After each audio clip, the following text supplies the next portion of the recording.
नमस्कार दोस्तों, सभी स्टूडेंट्स कैसे हैं। उम्मीद करता हूं सभी अच्छे और सभी स्वस्थ होंगे।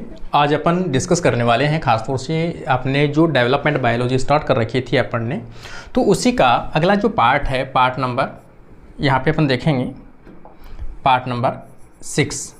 ठीक है, इससे पहले पार्ट नंबर अपन जो 5 है वो कंप्लीट किए थे। ठीक है, और लास्ट टाइम वीडियो में आपने देखा भी होगा कि अचानक से वीडियो बंद हुआ था। इसका मतलब था कि यहाँ पर लाइट की थोड़ी प्रॉब्लम है और लाइट चली गई थी, इस कारण से इसको मैंने यहाँ पे उसी वीडियो को वहाँ पर मैंने कंप्लीट कर दिया था। ठीक है ना, आगे अपन देखते हैं कि निषेचन जो है वो 5 स्टेप्स में कंप्लीट होता है। शायद आई थिंक यहीं रहा होगा, फिर भी अपन देख लेते हैं कहाँ पर रुका था। हाँ, यहाँ पर हो गया था। यहाँ पे आगे अपन ये वाले पार्ट है, यहाँ पे अपन थे लास्ट के अंदर। तो देखो, निषेचन की जो स्टेप है, फर्टिलाइजेशन की जो स्टेप है, मेल गेमिट और फीमेल गेमिट के साथ में कैसे इंटरेक्शन शो करता है। यहाँ पे अपन देखेंगे कि जो ये फीमेल ओवम है, ओवम के साथ किस प्रकार से इंटरेक्शन शो करते हैं, ये इस प्रकार से यहाँ तक कैसे मूवमेंट करता हुआ पहुँचता है। तो वहाँ पर 5 स्टेप से गुजरना पड़ता है। पहला तो होता है इंट्रैक्शन। इंट्रैक्शन का मतलब होता है कि जो स्पर्म है वो ओवम की ओर अट्रैक्ट हो। ठीक है ना, वो कैसे अट्रैक्ट होता है, कैसे वो पहुँच पाता है, तो उसे अपन कहते हैं इंट्रैक्शन। सबसे पहले यहाँ पे देखेंगे, इंट्रैक्शन के लिए ज़रूरी है कि जो स्पर्म है वो कैसा होना चाहिए, कैपेसिटी उसके अंदर होनी चाहिए कि वो ओवम तक मूवमेंट करते हुए पहुँच सके। उसी को अपन क्या कहते हैं, एक्टिवेशन ऑफ स्पर्म। स्पर्म को वहाँ पहुँचने के लिए क्या चाहिए, मोर एनर्जी चाहिए, जिसका मिड पार्ट जो है ये वाला, जिसके अंदर मिड पार्ट जिसमें माइटोकॉन्ड्रिया पाया जाता है, वो वाला पार्ट स्ट्रॉन्ग होगा, उसमें मूवमेंट करने की क्षमता ज़्यादा होती है। क्योंकि जिसके अंदर ये वाला पार्ट स्ट्रॉन्ग होगा, माइटोकॉन्ड्रिया की संख्या अधिक होगी, वो कैसे होंगे, मोर एक्टिव होंगे, और उतनी ही स्पीड से क्या करेंगे, वो गति करेंगे। तो वहाँ पर मोर कैपेसिटेशन रहेगा। अगला देखेंगे एक्रोसोमल रिएक्शन। तो एक्रोसोमल मतलब जैसे ये यहाँ पे टच होगा, टच होते ही यहाँ की ये जो भित्ति है ये यहाँ पर फट जाएगी आगे वाली, और जो एक्रोसोम है, एक्रोसोम बाहर की तरफ निकलेगा और एक्रोसोम की भित्ति जो फट जाएगी, और यहाँ से क्या निकलेंगे, एक्रोसोम के अंदर जो एंजाइम्स पाए जाते हैं वो सभी निकलेंगे, और एग की जो मेम्ब्रेन है, जोना पेलिसुडा है, उसको भेदते हुए, कॉर्ना रेडिएटा है, उसको भेदते हुए क्या करेंगे, अंदर प्रवेश करेंगे। तो यहाँ पर एक्रोसोमल रिएक्शन। अगला, अगर एक्रोसोमल रिएक्शन होगी और वहाँ पे गैप बना दिया उन्होंने, जोना रेडिएटा को तोड़ा है, तो आगे क्या होगा, मेम्ब्रेन का फ्यूजन होगा। स्पर्म की मेम्ब्रेन और ओवम की जो मेम्ब्रेन है वो कुछ इस प्रकार से फ्यूजन होगी कि यहाँ पे आप देखोगे एक कोन जैसी शेप बनेगी, और यहाँ पे इस प्रकार की जो स्ट्रक्चर है वो यहाँ पे बनेगी, और यहाँ पे आप देखोगे जैसे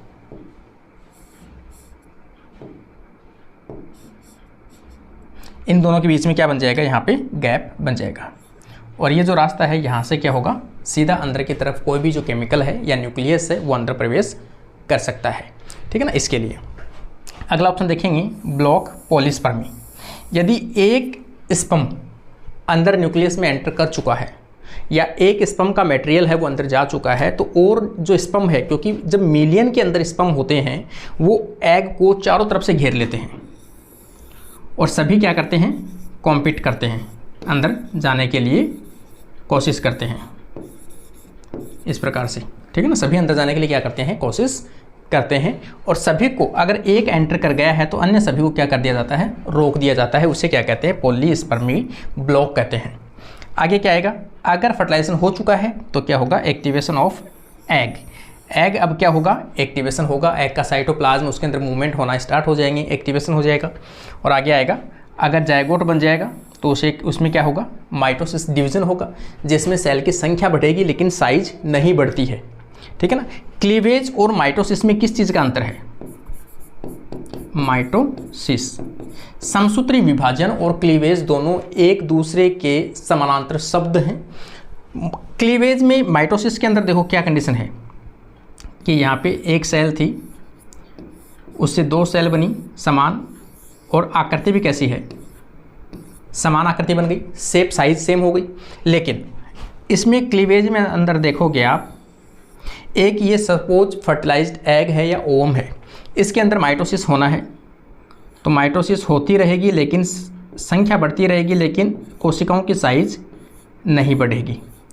एक ही कोशिका अभी तक ये, और इसी के अंदर बहुत सारी कोशिकाओं का निर्माण होता रहेगा इस प्रकार से,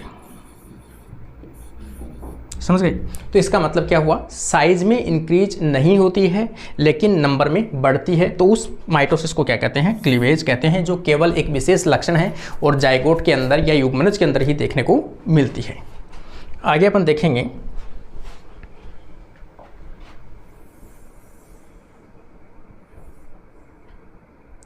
देखो, कई बार क्वेश्चन आ चुका है इस प्रकार से कि जो मेम्ब्रेन होती है, यहाँ पे अपन देखेंगे ये अपनी जो प्लाज्मा मेम्ब्रेन है, क्या है ये, ओवम है। ओवम का ये क्या है, प्लाज्मा मेम्ब्रेन है। प्लाज्मा मेम्ब्रेन के जो बाहर की तरफ जो मेम्ब्रेन होती है ये वाली, इसको अपन क्या बोलेंगे, जोना पेलियोसिडा। ये जोना पेलियोसिडा है। जोना पेलियोसिडा के बाहर की तरफ यदि आप देखोगे, यहाँ पे कुछ सेल्स का इस प्रकार से पाया जाता है, तो ये क्या है, कोरोना रेडिएटा का आवरण होता है बड़ी कोशिकाओं का। तो यहाँ इनके ऊपर की तरफ क्या पाए जाते हैं, यहाँ देखो, ये क्या होते हैं, रिसेप्टर्स होते हैं। ये क्या होते हैं, फर्टिलाइजिंग रिसेप्टर्स होते हैं। किसके लिए, स्पर्म के लिए रिसेप्टर्स होते हैं। ये जो रिसेप्टर होते हैं यहाँ पे, ये रिसेप्टर किस प्रकार के होते हैं, ZP3 प्रकार के होते हैं।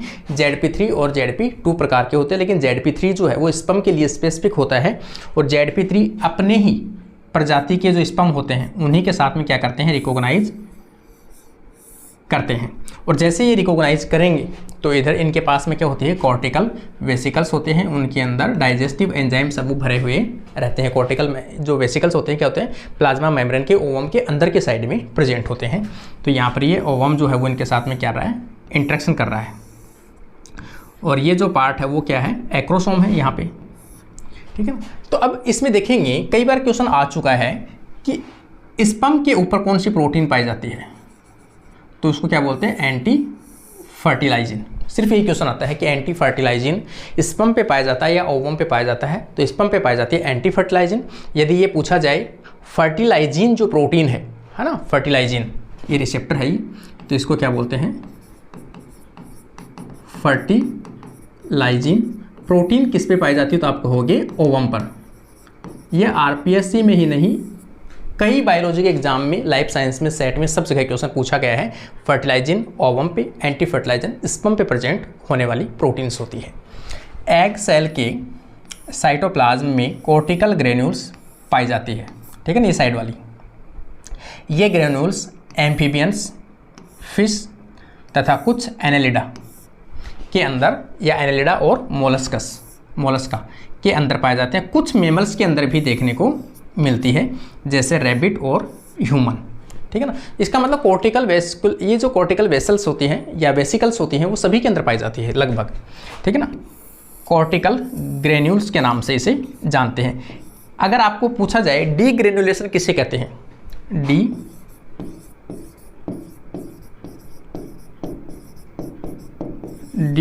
ग्रेन्युलेशन का मतलब होता है इसका रप्चर होना, फटना, ब्रेक होना। ग्रेन्यूल्स का ब्रेक होना क्या कहलाता है, डीग्रेनुलेशन कहलाता है। इसका मतलब इनके अंदर जो एंजाइम्स है, डाइजेस्टिव एंजाइम्स, उनको क्या करते हैं, बाहर की तरफ निकालते हैं, जैसे प्रोटीएज एंजाइम्स, ठीक है ना। Cortical vesicles mouse, guinea pig, gastropod, insect, bird में नहीं पाई जाती है, ठीक है ना। दोनों प्रकार के एग्जाम्पल आगे, किस में पाई जाती है और किस में नहीं पाई जाती है, ये दोनों आप एग्जाम्पल याद रख लोगे, ठीक है ना। यहाँ पे सेकंड डायग्राम अगर आप देखोगे, एक्रोसोमल रिएक्शन जो होगी, एक्रोसोमल रिएक्शन का मतलब क्या होगा, एक्रोसोमल जो है वो अपने अंदर जो डाइजेस्टिव एंजाइम्स है उनको बाहर की तरफ रिलीज करेगा, ठीक है ना, यहाँ पे। और उसी टाइम पे इनके टच होने के बाद में किसमें, फर्टिलाइजिन और एंटी फर्टिलाइजिन के एक दूसरे को रिकॉग्नाइज करने के बाद, ठीक है, इसमें क्या होता है, जो प्लाज्मा मेम्ब्रेन जो होती है, ये वाली प्लाज्मा मेम्ब्रेन जो होती है वो क्या बनाती है, एक कोन बनाती है, जिसे क्या कहते हैं, फर्टिलाइजेशन कोन के नाम से जानते हैं। तो यहाँ इनके बीच में, इसके यहाँ से क्या होगा, रास्ता बनेगा और यहाँ से जो एंजाइम है, डाइजेस्टिव एंजाइम, वो अंदर जाएगा और यहाँ की जितना भी प्रोटीन का कंटेंट है, जितने भी अननेसेसरी कंटेंट है, उनको क्या करेगा, तोड़ेगा और रास्ता क्लियर करेगा। हालांकि ये सभी जो चीज़ें हैं वो उन एनिमल्स के लिए हैं। आप सभी मैमल्स और सभी जो लोअर वर्टिब्रेट्स उन सब में सेम पाया जाता है, लेकिन आप ह्यूमन में बात करोगे तो ह्यूमन के अंदर स्पर्म जो है वो पूरा एंटर करता है। इस प्रकार से जो रास्ता बनेगा, इस प्रकार से एक्रोसोम के द्वारा एक रास्ता बना दिया जाता है और स्पर्म जो है अंदर पूरा एंटर कर जाता है इस प्रकार से, और औरों में एंटर नहीं करता। लेकिन ह्यूमन के केस के अंदर पूरा स्पर्म जो है वो एग के अंदर इंसर्ट होता है। ये ग्रेन्यूल्स फर्टिलाइजेशन के बाद, ठीक है ना, फटती है, ओवम की प्लाज्मा मेम्ब्रेन की सतह पर फटती है, ठीक है ना, बाहर की तरफ फटती है ये। जैसे यहाँ पे अपन देखेंगे तो ये जो स्ट्रक्चर है यहाँ की तरफ फटेगी और इसके बीच में क्या बना देगी, गैप बना देगी, ठीक है ना, इनके बीच में गैप बना देगी। एक बार ये भी क्वेश्चन आ चुका है, मैंने अभी भी बताया आपको कि इसमें जो रिसेप्टर होता है ZP3, जिसका नाम क्या होता है, जोना पेल्यूसिडा 3, एक ग्लाइकोप्रोटीन होती है, एक रिसेप्टर होता है जो किसके ऊपर पाया जाता है भाई, ओवम के ऊपर पाया जाता है। याद रख लेना, ये क्वेश्चन आ चुका है एक बार, ठीक है ना। ब्रेक होती है तथा कुछ केमिकल बाहर की तरफ रिलीज किया जाता है, जैसे प्रोटीएज, ट्रिप्सिन, ठीक है ना। कभी पूछा जाए आपसे कि जो ग्रेन्यूल होती है उसका ब्रेक होना डीग्रेनुलेशन कहलाता है, और उसके अंदर कौन से एंजाइम्स पाए जाते हैं, और इस वेसिकल को क्या कहते हैं, अपन कॉर्टिकल वेसिकल कहते हैं। इसके अंदर प्रोटीएज पाए जाते हैं, ट्रिप्सिन पाए जाता है, म्यूकोपोलीसेकेराइड पाए जाते हैं, पेरोक्सीडेज पाए जाते हैं। जो पॉलीस्पर्म जो है, मैंने कहा ना, एक स्पर्म अगर एंटर कर चुका है उसके बाद में अदर स्पर्म है वो एंटर ना कर सके, उनको रोकने के लिए इनके बीच में जो गैप है, इस गैप के अंदर क्या करेंगे, जितने भी कनेक्टिव टिश्यू हैं, एक्स्ट्रा सेलुलर मटेरियल है, उनको सबको तोड़ देंगे।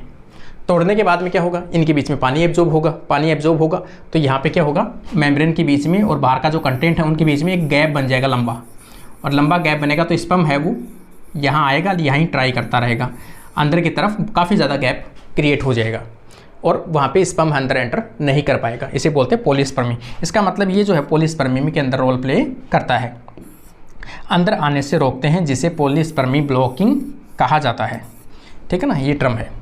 आपको जो भी क्वेश्चन एग्जाम के पॉइंट ऑफ व्यू से पूछे जा सकते हैं वो सभी मैं बता देता हूँ साथ साथ, है ना, ताकि आप लोगों को पढ़ते वक्त, जैसे मान लो ये बुक का कंटेंट है, जब आप ये बुक पढ़ोगे यूजी की दिवाली के बाद में, हालांकि आपको मिल जाएगी, लेकिन जब आप ये बुक पढ़ोगे तब आपको लगना चाहिए कि कौन से कंटेंट इंपॉर्टेंट है, कौन सी चीज़ें क्या है। हालांकि मैंने पूरी कंटेंट जो भी दे रखा है वो इंपॉर्टेंट दे रखा है, क्योंकि वही कंटेंट मैंने डाला है जो इसमें से हमेशा क्वेश्चन बनते हैं, ठीक है ना।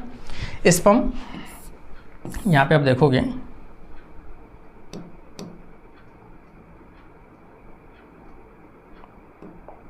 स्पर्म फीमेल रिप्रोडक्टिव ट्रैक में प्रवेश करने के बाद और अधिक एक्टिव हो जाते हैं, ठीक है ना। स्पर्म जो है, जैसे ही सेमिनेशन को अपन क्या कहते हैं, इनसेमिनेशन कहते हैं, वेजाइना के अंदर स्पर्म को छोड़ना इनसेमिनेशन कहलाता है। इनसेमिनेशन होते ही जो स्पर्म होते हैं वो क्या होते हैं, और अधिक एक्टिव हो जाते हैं, ठीक है ना, तथा अधिक गति प्राप्त करते हुए यूट्रस से फैलोपियन ट्यूब तक पहुंचते हैं। क्योंकि निषेचन जो है वो कहाँ पे होगा, फैलोपियन ट्यूब के एम्पुला पार्ट में होगा, पहुंचते हैं तथा एग पर चिपकते हैं, जिसे स्पर्म कैपेसिटेशन कहते हैं या एक्टिवेशन कहते हैं। जिसमें ज़्यादा क्षमता होगी वही वहाँ तक पहुँचेगा, और फर्टिलाइजेशन कहाँ पे होगा, फैलोपियन ट्यूब के एम्पुला पार्ट में होगा।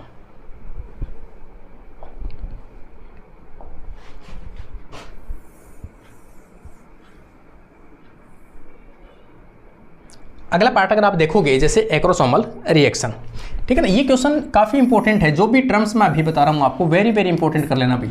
एक्रोसोमल रिएक्शन से हमेशा क्वेश्चन आते हैं कि एक्रोसोमल रिएक्शन का मतलब क्या होता है, कि एक्रोसोमल जो केमिकल्स इसके अंदर डाइजेस्टिव एंजाइम्स है उनको क्या करता है, बाहर की तरफ छोड़ता है, उसे को अपन क्या कहते हैं, एक्रोसोमल रिएक्शन कहते हैं। और वो क्या करती है कि जितने भी एक्स्ट्रा सेलुलर मटेरियल्स होते हैं बाहर की तरफ, उनके साथ में क्या करता है, उनको डाइजेस्ट करता है, और डाइजेस्ट करके क्या बनाता है, स्पर्म के जो न्यूक्लियस है उसके लिए क्या बनाता है, रास्ता बनाता है अंदर जाने के लिए, ठीक है ना। तो उसे क्या कहते हैं, एक्रोसोमल रिएक्शन कहते हैं। स्पर्म की इनहिबिन प्रोटीन, देखो ये क्वेश्चन आ चुका है, इनहिबिन जो प्रोटीन है वो कहाँ पाई जाती है, इनहिबिन प्रोटीन कहाँ पाई जाती है भाई? स्पर्म की सरफेस पे पाई जाती है खास तौर से। और अगर आपको ऑप्शन मिले स्पर्म पे पाया जाता है, कहाँ पाया जाता है, तो आप कहोगे एक्रोसोम पर पाए जाने वाली प्रोटीन को अपन क्या कहते हैं? इनहिबिन कहते हैं। ठीक है ना। स्पर्म के हेड भाग की, देखो यहाँ पर बाइंडिंग प्रोटीन ओवम के संपर्क में आते हैं। स्पर्म के हेड भाग की प्लाज्मा मेम्ब्रेन के टूटने से, ठीक है ना, जो एक्रोसोम के बाहर की तरफ जो प्लाज्मा मेम्ब्रेन है, ये वाली जो टूटेगी, ये वाली, तो ये क्या होगी? बाहर की तरफ निकलेगी। और बाहर की तरफ निकलेगी तो इनके ऊपर प्रोटीन्स प्रेजेंट होते हैं, जिसे क्या कहते हैं? बाइंडिंग कहते हैं।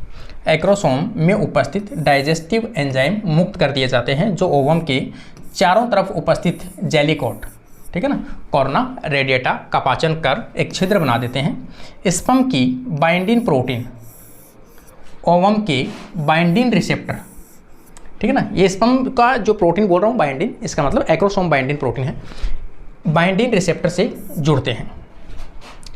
एक्रोसोमल हाइड्रोलाइटिक एंजाइम्स के एग्जाम्पल, ये क्वेश्चन कई बार आ चुका है। ठीक है ना। कौन सा एंजाइम है जो एक्रोसोम के अंदर नहीं पाया जाता है? कौन सा एंजाइम है जो एक्रोसोम में सबसे अधिक मात्रा के अंदर पाया जाता है? तो जब भी बात आती है तो एसिड हाइड्रोलेज, हाइलुरोनिडेज, सबसे अधिक कारगर और सबसे अधिक इफेक्टिव जो एंजाइम होता है, जो एक्रोसोम का मुख्य एंजाइम होता है, वो कौन सा होता है भाई? हाइलुरोनिडेज एंजाइम होता है। ठीक है ना। एसिड फॉस्फेटेज, एक्रोसोमिन और एक्रोसिन, ये सभी किस में पाए जाते हैं? एक्रोसोम के अंदर पाए जाने वाले एंजाइम है। इसी के जस्ट ऑपोजिट जो ZP3 रिसेप्टर जो ओवम के ऊपर पाया जाता है, उसके बारे में कुछ पॉइंट। ठीक है ना। ये क्वेश्चन आ चुका है, इसलिए मैं इसके ऊपर बार बार लिख रहा हूँ, इसके कि भाई आपको बार बार याद आए ZP3 प्रोटीन पढ़ना है।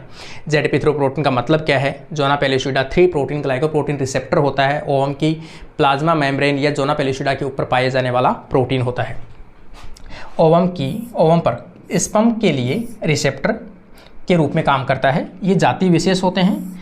एक ही प्रजाति के स्पर्म और ZP3 के बीच में बाइंडिंग हो सकती है। ये 424 एमिनो एसिड से बनी प्रोटीन होती है।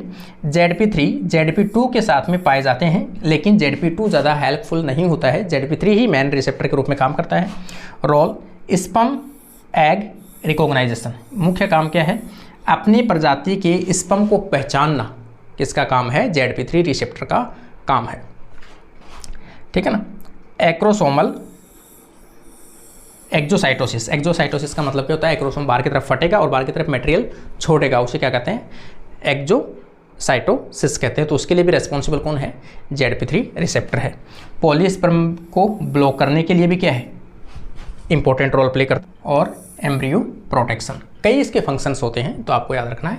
एक्रोसोमल प्रोसेस, एक्रोसोमल रिएक्शन और एक्रोसोमल प्रोसेस। स्पर्म की हेड का अग्रभाग लंबा हो जाता है। स्पर्म हेड में जी एक्टिन जो प्रोटीन होती है वो आपस में मिलकर क्या बनाते हैं? एफ एक्टिन प्रोटीन बनाते हैं। जी एक्टिन प्रोटीन पॉलीमराइजेशन से जुड़ने से एफ एक्टिन प्रोटीन का तंतु का निर्माण होता है। वो तंतु क्या करती है? पीछे की तरफ से धकेलता है और आगे की तरफ एक हेड नुमा संरचना बनती है। इस प्रकार की कौन जैसी स्ट्रक्चर बनेगी? तो यहाँ पे जो फिलामेंट है वो बनते हैं। ठीक है, जो इस प्रकार की स्ट्रक्चर बनाते हैं यहाँ पे। तो ये किससे बनते हैं? जी एक्टिन जो प्रोटीन है, फिलामेंट जो होते हैं माइक्रोट्यूब्यूल्स में पाए जाते हैं, जो स्पाइंडल फाइबर के लिए रेस्पॉन्सिबल होते हैं। स्पाइंडल फाइबर्स बनते हैं ना माइटोसिस जब होता है उसके दौरान, तो जी एक्टिन जो है वो मिलकर क्या बनाते हैं? एफ एक्टिन फिलामेंट बनाते हैं तथा एक्रोसोम को आगे की तरफ धकेला जाता है। एक्रोसोम बाइंडिंग प्रोटीन ओवम के बाइंडिंग रिसेप्टर पर जुड़ते हैं तथा ओवम की प्लाज्मा मेम्ब्रेन में फर्टिलाइजेशन कोन का निर्माण को इंड्यूस करता है। फर्टिलाइजेशन कौन बनता है? मैंने बताया ओवम के अंदर क्या बनता है? फर्टिलाइजेशन कौन बनता है। कुछ इस प्रकार के स्ट्रक्चर जो होती है ओवम की, इस प्रकार की स्ट्रक्चर बनती है, उसे क्या कहते हैं? फर्टिलाइजेशन कौन कहते हैं। मतलब फर्टिलाइजेशन स्पर्म के एंटर करने के लिए अलाउ करता है, उसको शेप ऐसी शेप बना देता है, उसे क्या कहते हैं? फर्टिलाइजेशन कौन कहते हैं। ठीक है। आगे देखेंगे फर्टिलाइजेशन कोन पर दोनों प्लाज्मा मेम्ब्रेन, स्पर्म और एग के दोनों ही प्लाज्मा मेम्ब्रेन का पाचन हो जाता है और एक रास्ता बन जाता है तथा स्पर्म मेल प्रोन्यूक्लियाई, ठीक है ना, इनके जो न्यूक्लियस है, इनको न्यूक्लियस को क्या बोलते हैं भाई, पहले प्रोन्यूक्लियाई बोलते हैं। प्रोन्यूक्लियाई एग में प्रोक्सिमल सेंट्रियोल के साथ में, ये क्वेश्चन भी एक बार आ चुका है, ठीक है ना, ये क्वेश्चन वेरी वेरी इंपॉर्टेंट कर लेना भाई। स्पर्म जब एंटर करता है, स्पर्म का जब न्यूक्लियस एंटर करता है ओवम के अंदर, तो स्पर्म के साथ में क्या जाता है न्यूक्लियस के साथ में, तो न्यूक्लियस के साथ में हमेशा प्रोक्सिमल जो सेंट्रियोल होता है, सेंट्रियोल देखो दो होते हैं इसके अंदर, एक होता है यहाँ पे एक सेंट्रियोल, तो ये होता है, और एक सेंट्रियोल ये होता है जो पूंछ बनाता है डिस्टल वाला, ये तो पीछे रह जाता है, लेकिन ये वाला जो सेंट्रियोल है ये साथ में जाता है, किसके साथ में, एग के साथ जाता है। तो इसका मतलब दो पार्ट जाते हैं, एक तो एग जाता है, मतलब अपन कह सकते हैं न्यूक्लियस जाता है एक तो, और न्यूक्लियस के साथ में दूसरा कौन सा जाता है, प्रोक्सिमल सेंट्रियोल जाता है। प्रोक्सिमल सेंट्रियोल का काफ़ी इंपॉर्टेंट रोल है, ठीक है ना। ओवम के अंदर ये तो एग आ गया, मतलब ये आ गया न्यूक्लियस आ गया किसका, मेल का, और इधर पहले से क्या प्रेजेंट है, फीमेल का न्यूक्लियस प्रेजेंट है। यहाँ पे देखेंगे इसके साथ में क्या एक सेंट्रियोल आया है, एक सेंट्रियोल भी आया है। इसका जो सेंट्रियोल पहले से ओवम का जो सेंट्रियोल है वो क्या हो जाएगा, नष्ट हो जाएगा, ठीक है ना, ओवम का जो सेंट्रियोल है वो नष्ट हो जाएगा। ये सेंट्रियोल है अपना विभाजन करेगा और दो सेंट्रियोल का निर्माण करता है। दोनों की जो प्लाज्मा मेम्ब्रेन है वो क्या हो जाएगी, विलुप्त हो जाएगी। इसकी भी ऐसा नहीं है कि दोनों के न्यूक्लियस का फ्यूजन नहीं होता भाई इसमें, ठीक है ना। इसमें ह्यूमन के मामले में अपन देखेंगे या एडवांस मैमल्स के अंदर देखेंगे तो न्यूक्लियस का फ्यूजन नहीं होता है। न्यूक्लियस की जो मेम्ब्रेन है वो डिसअपियर हो जाएगी, डिसअपियर होने के मतलब गायब हो जाएगी। गायब होने के बाद में इनका जो जेनेटिक मटेरियल है वो फ्री रह जाएगा साइटोप्लाज्म में, इनका भी फ्री रह जाएगा। दोनों के साइटोप्लाज्म एक इस प्रकार से एक आभासी प्लेट होती है, इसके ऊपर क्या होते हैं, आकर अरेंज होते हैं। इधर से मेल के आते हैं और इधर से फीमेल के आते हैं और आपस में क्या बनाते हैं, पेयर बनाते हैं, ठीक है ना। और उनके ऊपर चारों तरफ क्या बन जाएगी, फिर प्लाज्मा में मतलब न्यूक्लियर मेम्ब्रेन का निर्माण हो जाएगा और एक डिप्लॉइड केंद्रक का निर्माण होगा। इसका मतलब इनमें न्यूक्लियस का फ्यूजन ना होकर न्यूक्लियस क्या होते हैं, न्यूक्लियस के जेनेटिक मटेरियल एक दूसरे के साथ में पैरिंग करते हैं, ठीक है ना। और अब जैसे ही इसमें न्यूक्लियस बन जाएगा तो ये क्या होगा, जो सेंट्रियोल है, एक सेंट्रियोल जो है वो यहाँ पे चला जाएगा और एक सेंट्रियोल है वो यहाँ पे चला जाएगा और इसे क्या बनेंगे, स्पाइनल फाइबर्स बनेंगे, जिसके कारण से एक सेल से दो सेल का निर्माण होगा। इसका मतलब अगर आपसे कभी पूछा जाए कि निषेचन के पश्चात जो पहला क्लीवेज होता है, जाइगोट के अंदर पहला जो विभाजन होता है, उसके लिए कौन सा सेंट्रियोल रेस्पॉन्सिबल है, तो आप कहोगे मेल का प्रोक्सिमल सेंट्रियोल जो होता है वो रेस्पॉन्सिबल होता है स्पर्म का, ठीक है ना कि ओवम का। ओवम का नष्ट हो चुका होता है तब तक। देखो आगे अगर अपन देखेंगे, जैसे मान लो कि एक स्पर्म है वो अंदर अपना मटेरियल डाल चुका है, या फिर मेमल्स की अपन ह्यूमन की बात करें तो पूरा स्पर्म है वो अंदर एंटर कर चुका है। तो मैंने क्या कहा कि यदि एक ओवम के अंदर यदि एक स्पर्म अपना कंटेंट डाल चुका है तो इनके चारों तरफ इस प्रकार की एक लेयर बन जाएगी और इसके बीच में क्या बन जाएगा, एक द्रव्य भर जाएगा, लिक्विड भर जाएगा, जिसके कारण से प्लाज्मा मेम्ब्रेन और जोनो पेलासिडा के बीच में क्या बन जाएगा, एक गैप बन जाएगा इस प्रकार से। और इसके बाद में जितने भी स्पर्म है वो ट्राई करेंगे लेकिन अंदर एंटर नहीं कर पाएंगे। उसे अपन क्या कहते हैं, पॉलीस्पर्मी कहते हैं, पॉलीस्पर्मी ब्लॉक, पॉलीस्पर्मी ब्लॉक। ये कब होता है पॉलीस्पर्मी, जैसे ही एक स्पर्म एंटर किया है अंदर करते ही विद इन सेकंड के अंदर ही पॉलीस्पर्मी ब्लॉकिंग हो जाएगी। तो इस प्रकार से पॉलीस्पर्मी ब्लॉक निषेचन के दौरान अधिक संख्या में स्पर्म जो है ओवम में प्रवेश करने की कोशिश करते हैं, लेकिन कोई एक स्पर्म ही अपना न्यूक्लियस एग के अंदर भेज पाता है। उसी वक्त अन्य स्पर्म को ओवम में जाने से रोक दिया जाता है, जिसे पॉलीस्पर्मी ब्लॉक के नाम से कहा जाता है, ठीक है ना। देखो मैंने कहा ना विद इन सेकेंड दो प्रकार का होता है, एक होता है फास्ट पॉलीस्पर्मी ब्लॉक कि जैसे स्पर्म एंटर किया है करते ही इस प्रकार का चेंज हो कि दूसरा स्पर्म एंटर कर ही नहीं सके, उसको बोलते हैं डीपोलराइजेशन, मेम्ब्रेन का डीपोलराइजेशन। जैसे ही कोई ओवम है, ये कोई ओवम है, ओवम के बाहर की तरफ जो चार्ज होता है वो पॉजिटिव होता है मेम्ब्रेन पे, और अंदर की तरफ क्या होता है, नेगेटिव चार्ज होता है। इसमें जो मेम्ब्रेन है पोलराइज्ड है, नॉर्मल कंडीशन में ये क्या है, पोलराइज्ड है। पोलराइज्ड है तो यहाँ पे जैसे ही स्पर्म अंदर एंटर करता है, यहाँ पे अंदर एंटर कर गया, अंदर एंटर करते ही इसके अंदर जो सोडियम के चैनल्स हैं वो खुल जाते हैं, और सोडियम के चैनल खुलते ही सोडियम जो आयन है वो क्या करेंगे, स्पीड से अंदर की तरफ चले जाएंगे। अंदर की तरफ जाते ही इनका जो चार्ज है इस प्रकार से हो जाएगा, बाहर की तरफ तो नेगेटिव हो जाएगा और अंदर की तरफ क्या हो जाएगा, पॉजिटिव हो जाएगा। अब मेम्ब्रेन कैसी हो गई, डीपोलराइज्ड हो गई। पहले पोलराइज्ड थी, अब कैसी हो गई, डीपोलराइज्ड। इसका मतलब इनका जो चार्ज है फर्टिलाइजेशन के बाद जस्ट ऑपोजिट हो जाता है विद इन सेकेंड।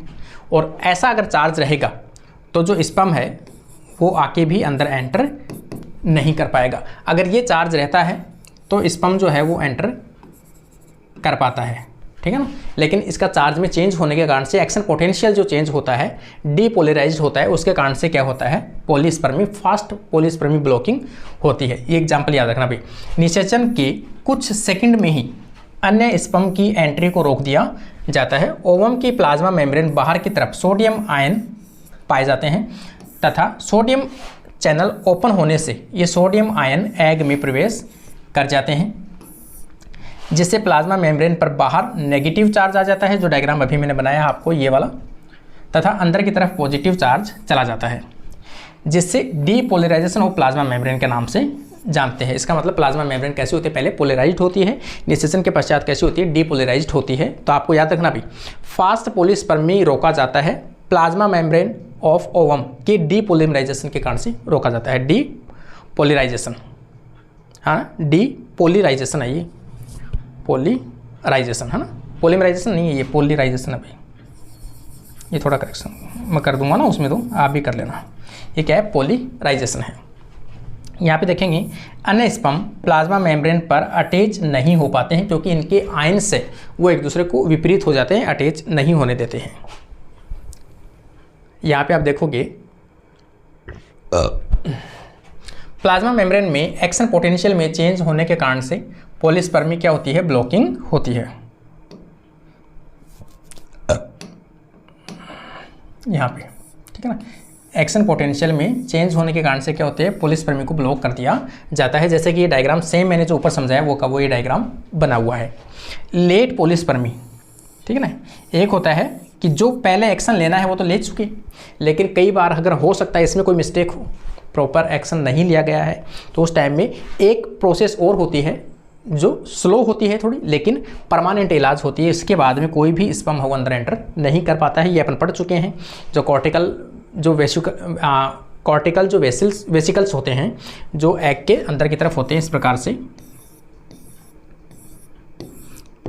ये फटते हैं प्लाज्मा मेम्ब्रेन के ऊपर आकर और अपने जो केमिकल है वो बाहर की तरफ छोड़ते हैं, और ये क्या करते हैं, इसके बीच में एक गैप बना देते हैं, जिसके कारण से अंदर स्पर्म है वो एंटर नहीं कर पाता है। इसे क्या बोलते हैं, लेट ब्लॉक पॉलीस्पर्मी कहते हैं। कई बार पूछा जाता है इसके लिए कौन से आयन रेस्पॉन्सिबल है, तो कैल्शियम आयन रेस्पॉन्सिबल है, ठीक है ना। कैल्शियम आयन जो है लेट पॉलीस्पर्मी ब्लॉक क्या करता है, ब्लॉकिंग करता है। यह लेट ब्लॉक करती है, इसमें समय अधिक लगता है, लेकिन ये भी सेकंडों के अंदर ही होता है भाई। ऐसा नहीं अधिक का मतलब बहुत होता है, सेकंडों के अंदर ही खेल चल रहा है पूरा। फर्टिलाइजेशन से एग में प्रोटीन टायरोसिन काइनेज, ठीक है ना, एग के अंदर प्रोटीन टायरोसिन काइनेज पाथवे जो है, सिग्नलिंग पाथवे भी एक्टिवेट हो जाता है, जिससे एग प्लाज्मा मेम्ब्रेन के साइटोप्लाज्म की तरफ फोस्फोलाइपेज सी एक्टिवेट होती है। फोस्फोलाइपेज सी क्या है, एक एंजाइम है, एंजाइम एक्टिवेट होता है साइटोप्लाज्म में, जो प्लाज्मा मेम्ब्रेन पर प्रेजेंट फोस्फोइनोसिटोल डाइफॉस्फेट, ठीक है ना, या फिर आप कह सकते हो फोस्फोइनोसिटोल डाइफॉस्फेट को दो में ब्रेक करता है। एक तो बनता है डाई एसाइल ग्लिसरॉल, क्या बनता है इससे, डाई एसाइल ग्लिसरॉल और इनोसिटोल ट्राइफॉस्फेट IP3 बनते हैं। दोनों क्या है, सेकेंडरी मैसेंजर के एक एग्जांपल है। कई बार एग्जांपल पूछा जाता है सेकेंडरी मैसेंजर कौन से होते हैं, DAG भी सेकेंडरी मैसेंजर है और IP3 भी मैसेंजर है। IP3 क्या करता है, IP3 जैसे ही प्लाज्मा मेम्ब्रेन है यहाँ से बना और IP3 जो है IP3 फ्री हुआ, और फ्री होने के बाद में यहाँ पर जो एंडोप्लाज्मिक रेटिकुलम पाई जाती है, इनके ऊपर क्या होते हैं, इनके रिसेप्टर होते हैं, ये वहाँ पर पहुँचते हैं। स्मूथ एंडोप्लाज्मिक रेटिकुलम, इसके अंदर स्मूथ एंडोप्लाज्मिक रेटिकुलम के अंदर क्या आयन रहते हैं, कैल्शियम आयन को स्टोरेज किया हुआ होता है पहले से। जैसे ही IP3 जो है यहाँ पे रिसेप्टर पे पहुँचेगा, कैल्शियम आयन जो है चैनल खुल जाएगा यहाँ पे कैल्शियम आयन का, और कैल्शियम आयन जो है वो कहाँ पे आ जाएंगे, बाहर आ जाएंगे। साइटोप्लाज्म में कैल्शियम आयन की कंसंट्रेशन बढ़ेगी, कैल्शियम आयन कंसंट्रेशन बढ़ेगी, वैसे ये क्या करेंगे, कहाँ पे बाइंड होंगे, कॉर्टिकल जो वेसिकल्स होती है उनके चारों तरफ बाइंड होंगी, और ये बाइंड होते ही ये मेम्ब्रेन, प्लाज्मा मेम्ब्रेन के पास में आके फट जाएगी इस प्रकार से। और कॉर्टिकल वेसिकल्स के अंदर जितना भी केमिकल है वो सब बाहर की तरफ रिलीज होगा, जिसके कारण से पॉलीस्पर्मी ब्लॉक किया जाएगा। तो इसका मतलब कौन सा आयन रेस्पॉन्सिबल है, कैल्शियम आयन, ठीक है ना। सिग्नलिंग पाथवे देखोगे तो टायरोसिन काइनेज पाथवे है, और इंपॉर्टेंट रोल प्ले कौन करता है, सिग्नलिंग मॉलिक्यूल IP3। और IP3 जो है ये मैंने पूरी चीज़ें लिखी है, SER स्मूथ एंडोप्लाज्मिक रेटिकुलम पर रिसेप्टर जुड़ने के कारण से कैल्शियम चैनल ओपन हो जाते हैं, और SER से कैल्शियम साइटोप्लाज्म में आते हैं, और कैल्शियम जो होते हैं वो कॉर्टिकल ग्रेन्यूल्स के साथ में जुड़ते हैं, और जिसके कारण से ये फटती है, जिसे अपन क्या कहते हैं, डीग्रेनुलेशन के नाम से जानते हैं, ठीक है।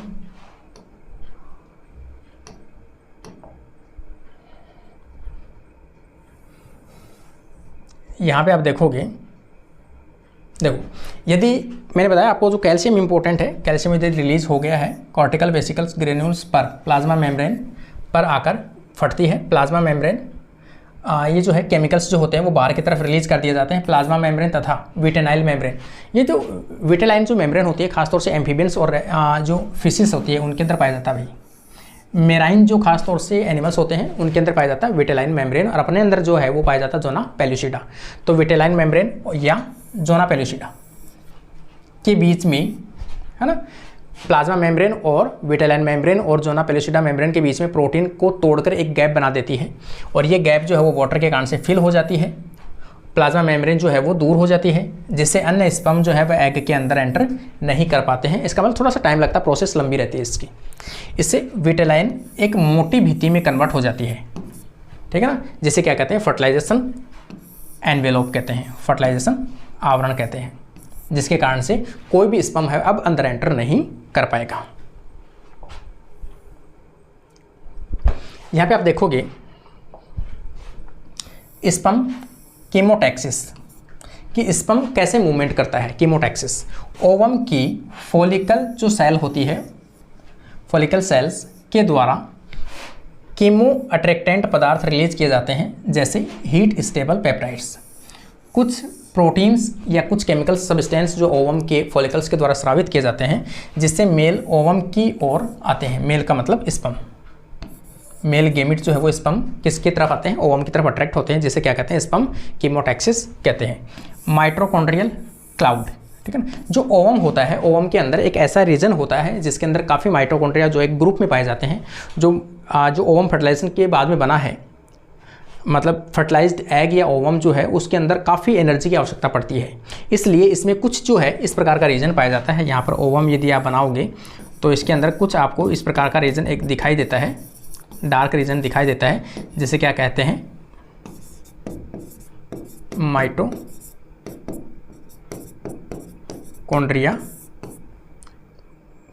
के बादल, ठीक है ना। माइटोकॉन्ड्रिया के जो बादल है, माइटोकॉन्ड्रियल क्लाउड है, वो कहाँ पाए जाते हैं, तो ओवम के अंदर पाए जाते हैं। यह oocyte या ओवम के साइटोप्लाज्म में दिखाई देते हैं। इससे माइटोकॉन्ड्रियल का मास और इलेक्ट्रॉन डेंस ग्रेनुलो फाइब्रिकल मटेरियल होता है, ठीक है ना। इतना भी याद नहीं रखना, आपको यह रखना कि ओवम के अंदर होता है। oocyte में ATP तथा ROS रिएक्टिव ऑक्सीजन स्पीसीज को बनाते हैं, ठीक है ना। ये इसका किसका काम है, माइटोकॉन्ड्रियल क्लाउड का काम है। आगे क्या होगा, निषेचन हो गया। निषेचन होने के बाद में जो एग है या ओवम जो है वो एक्टिवेट होगा। तो यहाँ पे अपन देखेंगे एक्टिवेशन ऑफ एग। निषेचन के पश्चात, एंटर करने के पश्चात कैल्शियम आयन की मात्रा बढ़ जाती है, तो pH भी बढ़ जाती है, ग्लाइकोलाइसिस की रेट बढ़ जाती है, क्रेब साइकिल बढ़ जाता है, ATP की मात्रा बढ़ जाती है, जिसके कारण से एग जो है वो क्या हो जाता है, एक्टिव हो जाता है। और एक्टिव होते ही मियोसिस सेकंड जो डिवीजन है वो कंप्लीट होता है। क्योंकि कभी पूछा जाए कि जो निषेचन है, निषेचन मतलब ओवम किस स्टेज में होता है, ओवम कौन सी स्टेज में होता है, जब स्पर्म आके जुड़ता है, तो आप कहोगे सेकेंडरी oocyte में होता है। सेकेंडरी oocyte में स्पर्म एंटर करने के पश्चात क्या होता है, एक्टिवेशन होता है और मियोसिस सेकंड डिवीजन जो है वो क्या होता है, कंप्लीट होता है। ठीक है ना, मियोसिस डिवीजन कंप्लीट होता है जिससे ओवम और एक सेकेंडरी पोलार बॉडी का निर्माण होता है।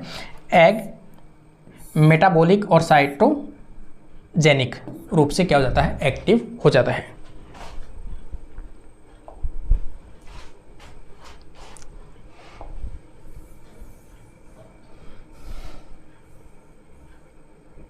यहां पे आप देखोगे ओवम या एग की स्पर्म के प्रति रेस्पॉन्स को क्या कहते हैं, ठीक है ना, रेस्पॉन्स को गायनोजेनेसिस कहते हैं। ठीक है ना, ओवम एग के प्रति जो रेस्पॉन्स शो करता है उसे क्या कहते हैं, गायनोजेनेसिस कहते हैं। Fat of sperm in egg, कि स्पर्म जो है एग के अंदर एंटर कर चुका है तो उसका भविष्य क्या हो सकता है। मोस्टली ऑर्गेनिज्म में स्पर्म का केवल हेड और मिड भाग ही ओवम के अंदर प्रवेश करता है, लेकिन मेमल्स में, स्तनधारियों में पूरा शुक्राणु जो है एग के अंदर प्रवेश करता है। ये थोड़ा सा याद रख लेना। स्पर्म की सभी संरचनाएं ओवम के साइटोप्लाज्म में घुल जाती है। ठीक है, लेकिन स्पर्म का न्यूक्लियस और प्रोक्सिमल साइटोप्लाज्म, मतलब प्रोक्सिमल सेंट्रियोल, मैंने कहा ना सबसे इंपॉर्टेंट दो पार्ट है, एक तो स्पर्म का न्यूक्लियस केंद्रक और प्रोक्सिमल सेंट्रियोल। प्रोक्सिमल का मतलब होता है नज़दीक वाला सेंट्रियोल, और माइटोकॉन्ड्रिया शेष रहते हैं। ठीक है ना, तो माइटोकॉन्ड्रिया भी जो है स्पर्म के वो काम आ जाते हैं उसके अंदर एनर्जी देने के लिए।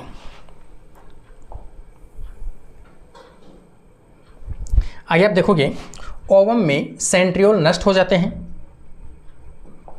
ठीक है ना, ओवम के सेंट्रियोल जो है वो क्या हो जाते हैं, नष्ट हो जाते हैं, जो पहले मैं बता चुका हूं आपको, इसलिए इसमें ये काम नहीं आता है। अब जो सेंट्रियोल जो बचा है वो कौन सा होगा, केवल स्पर्म का सेंट्रियोल जो प्रोक्सिमल सेंट्रियोल में विभाजन होता है, जिसके कारण से दो पुत्री सेंट्रियोल, डॉटर सेंट्रियोल का निर्माण होता है। दोनों विपरीत ध्रुवों पर चले जाते हैं और स्पाइंडल फिलामेंट या स्पाइंडल जो फाइबर्स है उनका निर्माण करते हैं, माइक्रोट्यूब्यूल्स का निर्माण करते हैं, जिसके कारण से क्या होता है, क्लीवेज स्टार्ट कर पाते हैं। स्पर्म न्यूक्लियाई ओवम साइटोप्लाज्म में वाटर एब्जॉर्प्शन कर बड़ा हो जाता है, जिससे मेल प्रोन्यूक्लियाई कहते हैं। ठीक है ना, मेल प्रोन्यूक्लियाई कहा जाता है वाटर एब्जॉर्ब करने के बाद में। मेल प्रोन्यूक्लियाई वो ओवम प्रोन्यूक्लियाई की न्यूक्लियर मेम्ब्रेन डिसअपियर हो जाती है। मैंने कहा डायरेक्ट फ्यूजन नहीं होता, उनकी मेम्ब्रेन पहले घुल जाती है, डिसअपियर हो जाती है। दोनों न्यूक्लियस के आनुवांशिक पदार्थ एक निश्चित पथ द्वारा एक दूसरे की ओर आते हैं, है ना, बीच में एक प्लेट जैसी स्ट्रक्चर होती है, इधर से ये आता है, इधर से ये आता है, दोनों आपस में, और उस स्ट्रक्चर क्या कहते हैं, फर्टिलाइजेशन पथ कहते हैं। ठीक है ना, ये इसे क्या कहते हैं, निषेचन पथ कहते हैं, कि दोनों इधर से मूवमेंट कर रहा है, वो इधर से मूवमेंट कर रहा है। ठीक है ना, मेल क्रोमोसोम और फीमेल क्रोमोसोम आपस में एक दूसरे के पास में आते हैं, क्या बना लेते हैं, पेयर बना लेते हैं। एग में निषेचन के पश्चात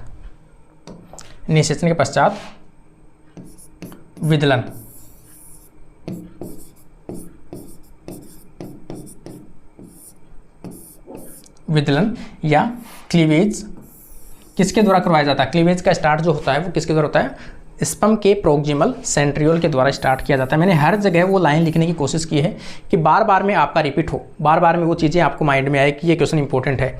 अब जाइगोट जो है वो विदलन के लिए क्या है, तैयार है। ठीक है ना, तो ये हुआ आपका निषेचन। अब अगला जो पॉइंट है वो आ जाएगा अपना क्लीवेज या विदलन। किस प्रकार से विदलन होता है, योग का क्या इंपॉर्टेंट रोल रहता है, पित्तक का कितना इंपॉर्टेंट रोल रहता है।